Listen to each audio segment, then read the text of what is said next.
There's an idea that, for most of us, most of the time, nothing ever happens. This isn't to say the world is static. It's to say that despite the constant storm of crises, controversies, and calamities flashing on our screens, our tangible, day-to-day reality remains remarkably stable. When we step outside, the sky isn't falling, the sun is still shining, and the world we physically inhabit is rarely the one on fire in our feeds. And, of course, things are always happening somewhere. History is a relentless sequence of events. But today, we are connected to every single problem, everywhere, all at once. Global issues become personal anxieties, even when they are completely outside our control and have no direct bearing on our lives. We are drowning in a sea of information, and it begs the question, why are we so addicted to hearing how bad everything is? Why does it feel like the end is always just around the corner? And logically, this obsession with negativity makes little sense. Why would we willingly submerge ourselves in noise that makes us anxious and fearful? The answer lies deep within our own wiring. Humans have a powerful, primal negativity bias. We react far more strongly to bad news than to good news. This isn't a modern flaw, it's an ancient survival mechanism. And imagine two of our ancestors, 50,000 years ago, hunting in the savannah. Let's call them Mr. Positive and Mr. Negative. They hear a rustle in the bushes. Mr. Positive shrugs it off. It's probably just the wind, Mr. Negative freezes. That could be a saber-toothed tiger. We need to run. Mr. Positive scoffs at his friend's pessimism and continues on his way. Mr. Negative flees. N. Fast forward to today, we are descendants of Mr. Negative. Why? Because he survived. His caution, his fear, his tendency to assume the worst, these traits kept him alive to pass on his gene. In a world fraught with immediate, life-threatening dangers, being better safe than sorry was the ultimate rule for survival. Negativity was a shield, but today, for the vast majority of us, that shield has become a cage. We are living in arguably the safest, healthiest, and most prosperous time in all of human history. Life expectancy is higher than ever. Medicine is miraculous, and we have instant access to the sum of all human knowledge in our pockets. Objectively, the world is less violent and has fewer wars than at almost any point in the past. Yet, we still carry the ancient hardware of Mr. Negative, and that hardware is being hijacked. N.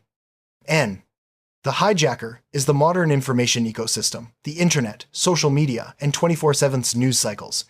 These are not neutral platforms. They are multi-billion-dollar machines engineered for one primary purpose: to capture and hold your attention. And they know with terrifying precision that nothing captures attention like a jolt of negative emotion. Fear, outrage, and anxiety are currency. N. Which headline grabs you more? 100 million people arrived at work safely this morning. Or fiery 13-car pileup claims 7 lives, including 3 children. The first is reality, for the overwhelming majority, but it's boring. The second is a rare tragedy, but it triggers an immediate emotional response. Your brain lights up. These companies know this, and they lean into it hard. The algorithms are designed to push the most emotionally charged content to the top, creating a reality where negativity is not just present, but dominant. N News is no longer about objective information, it's about emotional stimulation. It's an entertainment product, complete with dramatic music, flashy graphics, and a constant narrative of conflict. Left versus right, good versus evil, us versus them. It creates a world of perpetual crisis, because a world at peace is bad for business. When you look back, you can see a trail of these manufactured panics. Remember when an ancient calendar was supposed to signal the end of the world?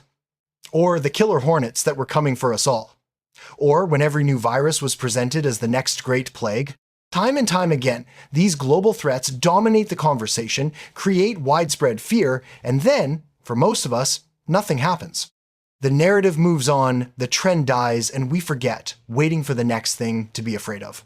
And even with genuine global events like the recent pandemic, the gap between the on-screen narrative and most people's lived reality was immense. While a serious and tragic event for many, for the vast majority, life continued. It was an inconvenience, a period of adjustment, but not the apocalyptic collapse portrayed online. The world adapted, and then, just as quickly, the world moved on. The moment it stopped being the top trending topic, the masks came off, and the constant discussion ceased. Not because the threat vanished entirely, but because our collective attention had been redirected by the algorithm to a new crisis. N. This constant exposure to a distorted, negative version of reality has a profound cost. First, it desensitizes us. When everything is a crisis, nothing is. Second, it warps our perception. If you only look for evidence that the world is falling apart, that is all you will see. You find what you're looking for. Third, it leads to radicalization, trapping us in echo chambers that amplify our biases and make productive disagreement impossible. And finally, all of this combines into the greatest cost of all. It is a colossal waste of your time, focus, and energy. And it's a distraction machine, and it pulls you away from the one thing that truly matters, your own life. People who lack a clear sense of purpose are the most vulnerable. When you don't know what is important in your own life, you will inevitably start caring about whatever meaningless drama is fed to you. You are a human being. You are wired to seek meaning. If you don't consciously choose what to care about, the screen will choose for you. So, what is the solution? It begins with a simple but profound act: thinking for yourself. Step back from the noise and question everything. Why do you believe what you believe? Who benefits from you being angry or afraid? What truly matters to you in your real, tangible life? When you honestly reflect on your own mortality, on the finite time you have here, the distractions of the digital world begin to seem incredibly small, and for most people. What truly matters comes down to a few core things: health, safety, meaningful relationships, and the freedom to build a life on their own terms. And in our world, the foundation for that freedom is often built with resources, skills, and financial stability. This isn't about greed, it's about creating leverage. It's about building a life so resilient that you are insulated from the storms of the world, whether real or manufactured. Instead of wasting energy trying to change the abstract rules of the world, focus on mastering the game in front of you. Which is a better use of your time? Arguing with strangers in a comment section, or building a skill that increases your value and independence? The person who understands the world and builds their resources is the one who can protect themselves and their family when something times happens. And if you focus on what you can't control, you lose twice. If the disaster never comes, you've wasted your life worrying. If it does come, your worrying did nothing to prepare you. But if you focus on what you can control your skills, your health, your finances, your character, you win either way. If nothing bad happens, you've built a better life. If something bad happens, you are in the best possible position to handle it. This isn't about ignorance, it's about strategic focus. Know enough to be informed, but not so much that you become emotionally consumed by things that have no bearing on your reality. At the end of the day, your opinion, like mine, doesn't change the world. But your actions can change your time's world completely. Look down at your hands. Look at the room you're in.